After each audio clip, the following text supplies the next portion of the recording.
This is Democracy Now!, democracynow.org, the War and Peace Report. I'm Amy Goodman.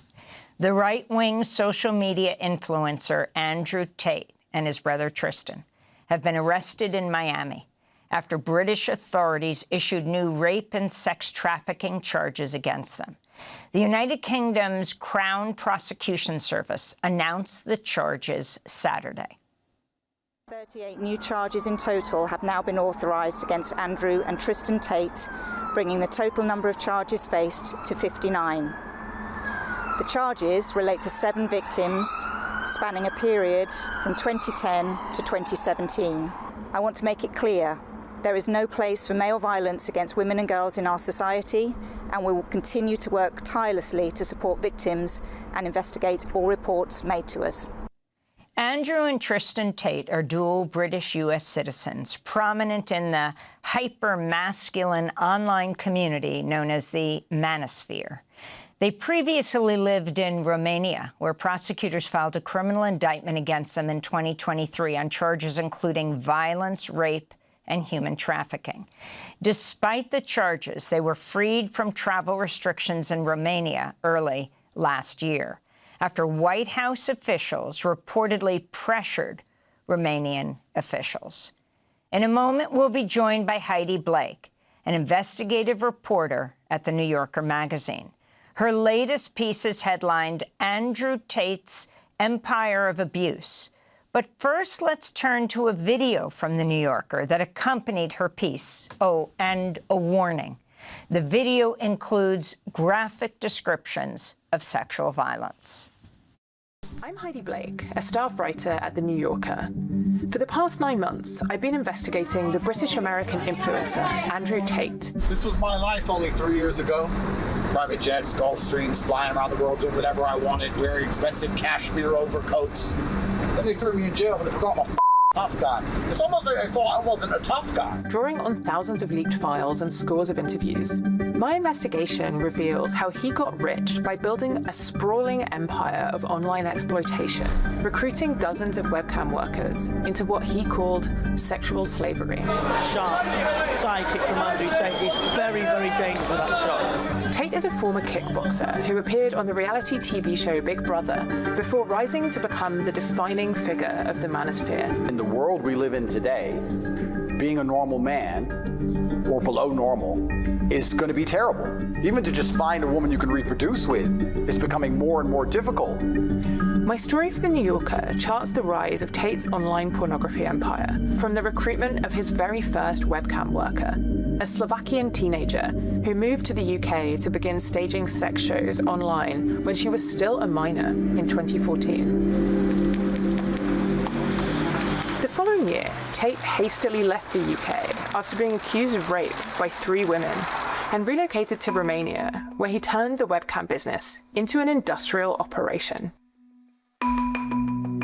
Soon, he was bragging to associates that he had police and mafia connections that placed him above the law, and systematically trawling social media for new recruits, often deliberately targeting teenage girls. Tate called his workers slaves, branded them with tattoos, and subjected them to harrowing violence. Look at the camera. Why are you getting hit? Why are you getting beaten? Listen. You. Do as I say.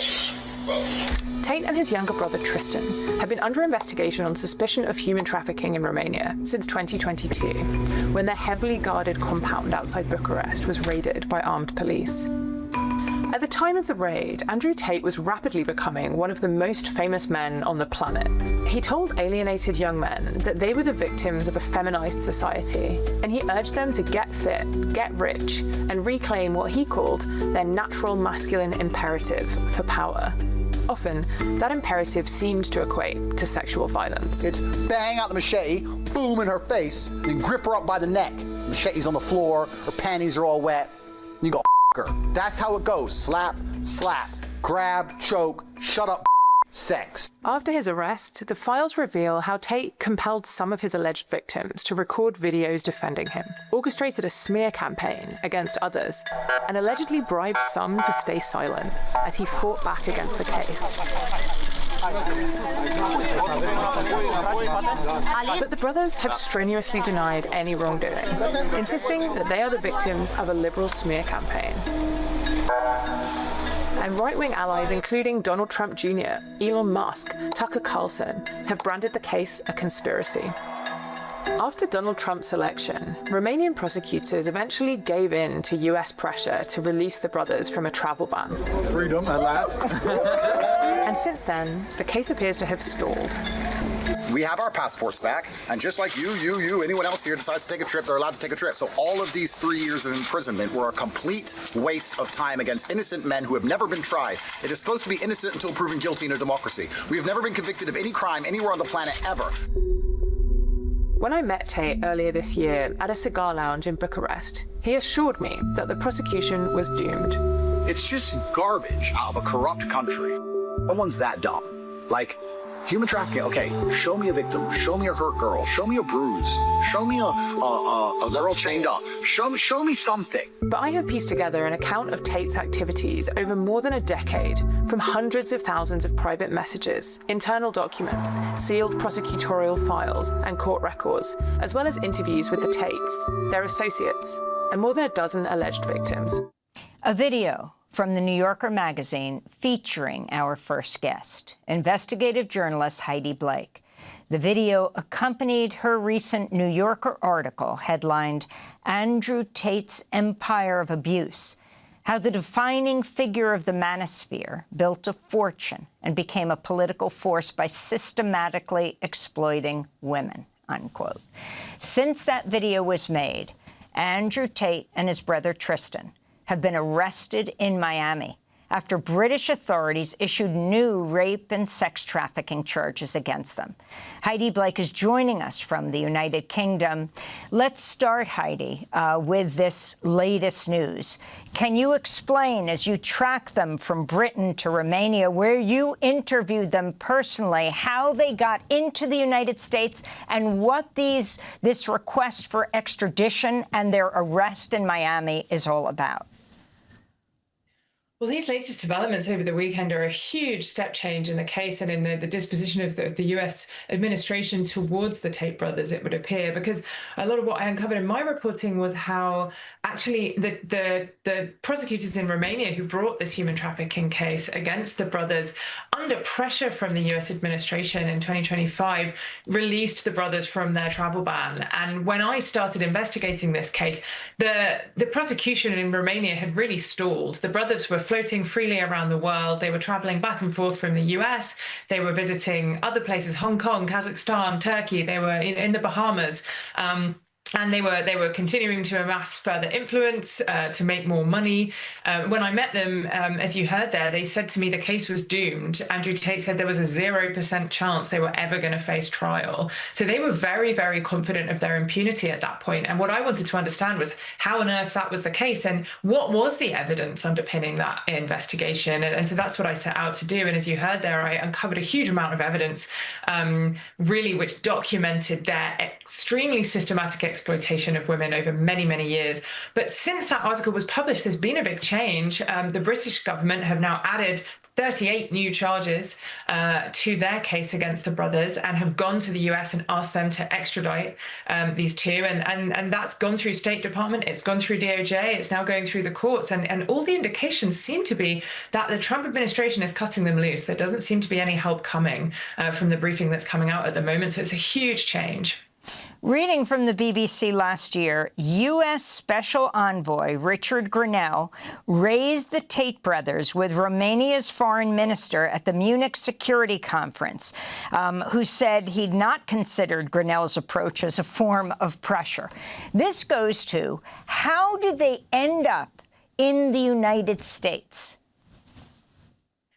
Well, that's right. So you know, I confirm that conversation did take place between Richard Grenell and Romania's foreign minister, and that conversation, I was told by a former very senior insider from the Tate brothers group of advisors, that had been orchestrated by the campaign team. Now, Richard Grenell denied that, but this person told me that they had asked him to raise the issue. The issue certainly was raised, and what I then learned is is that prosecutors in Romania reached out to the Tate brothers' lawyers only very, very shortly after that conversation and said, what do the Americans want from us? And they were told, we want the travel ban lifted. And so at that point, the brothers were released from the travel ban. They were given their passports back. And the first thing they did was get on a plane to Florida. And they went straight back to the US. Now, within days of them landing in the US after that travel ban was lifted, Andrew Tate was again accused by yet another woman of sexual assault and strangulation, the exact same pattern of abuse that has been described by countless other women in this case. And so, they're free to travel to the US, and you now have a US citizen on US soil saying she's been assaulted by Andrew Tate. But since then, they've continued traveling back and forth freely. They've been to the US a number of times. They were in the US again over the weekend, but the tide seems to have turned, and that's when they were arrested. One of the things you talk about, or the victims talk about, and that they found that they had in common with each other, were pinprick blood spots, like broken blood vessels in their eyes, which indicated strangulation. Heidi. That's right. There were so many features of these women's stories that were strikingly similar, and that was one of them. That so many of these women described waking up the next morning and having this form of mottling around the eyes, which is called petechiae, and is a sign of acute pressure in the head caused by strangulation.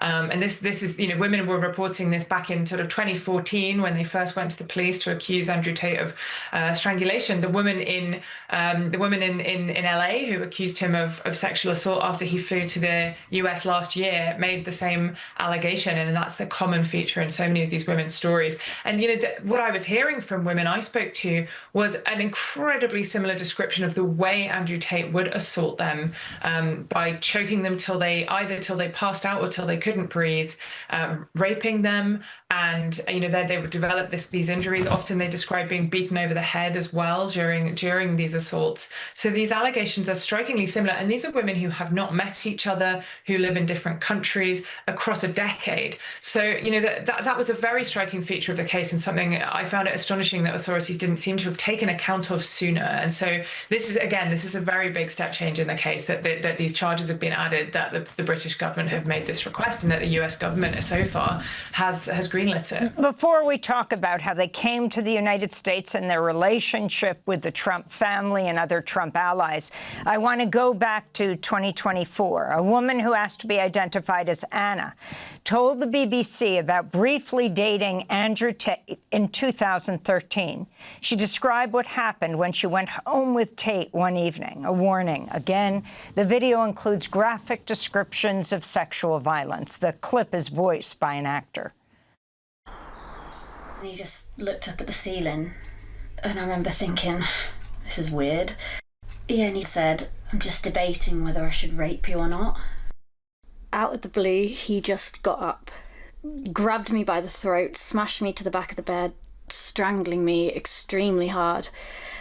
And he's telling me to take my trousers off, and I'm refusing. And I'm like, no, Andrew, you said you wouldn't. And he's getting more and more angry at me, strangling me, hurling abuse at me, threatening me. I went straight home, got in the bath, started to cry. It was hard for me because I tried to block all that memory out of my brain because it upsets me too much. I get too upset. I can't. That was a woman identified as Anna who spoke to the BBC in 2024 about dating, quote-unquote, Andrew Tate in 2013. So I want to go, Heidi Blake, to their relationship with Trump allies and the Trump family.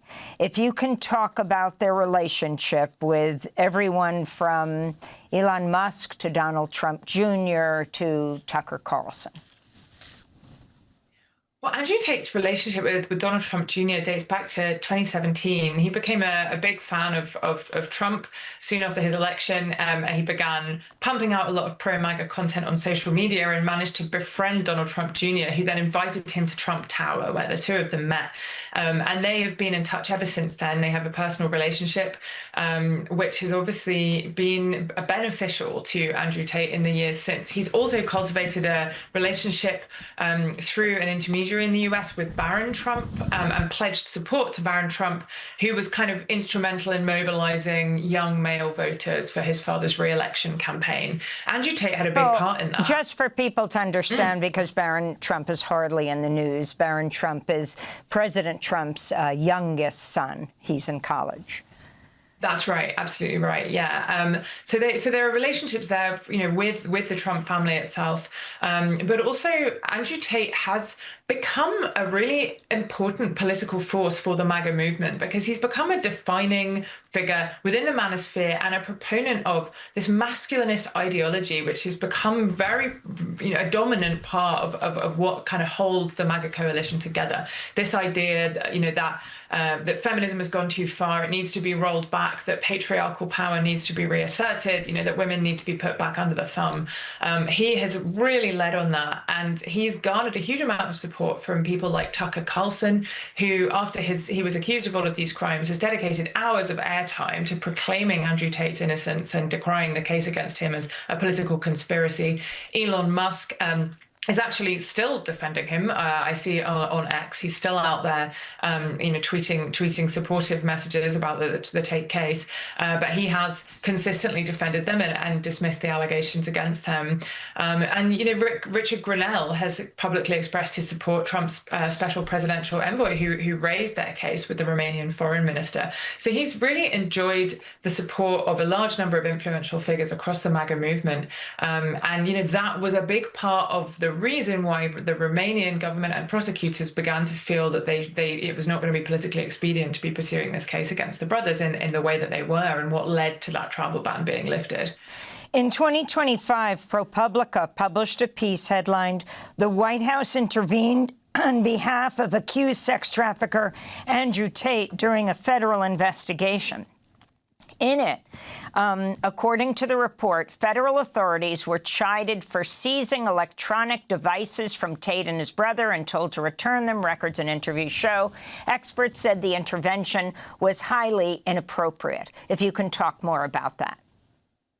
That's right. That was great reporting from ProPublica. The person at the White House who was said to have interfered there was a lawyer called Paul Ingrassia, who actually worked for the Tates before he was appointed as a lawyer at the White House. And he had been part of their legal campaign against the women who have accused them of human trafficking. There's a particular woman in Florida who has been the target of a huge smear campaign by the Tate brothers.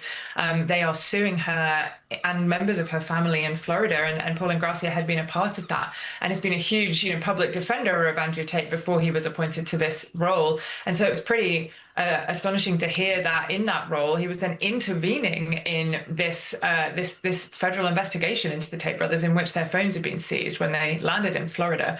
Now, I have to say, Ingrassia denies that he did that, but the ProPublica report seemed to be very well sourced and said that it had seen documentation and spoken to people with knowledge of that intervention. So yet more evidence of the extent of the Tate brothers' ties with the Trump administration. But again, that does seem to be changing now. And then if you can talk about Elon Musk and also Tucker Carlson, particularly after he was forced out of Fox. So Tucker Carlson first hosted Andrew Tate on his Fox News show back in 2022. That was actually right after the Tate brothers had first been, their compound had been raided in Romania because of these reports that a US citizen was being held there, and she had accused them of trafficking her and other women. But the Tate brothers were dismissive of those reports. Soon after that, they were ejected from mainstream social media because of the misogynistic views, the kind of violent misogyny they were preaching.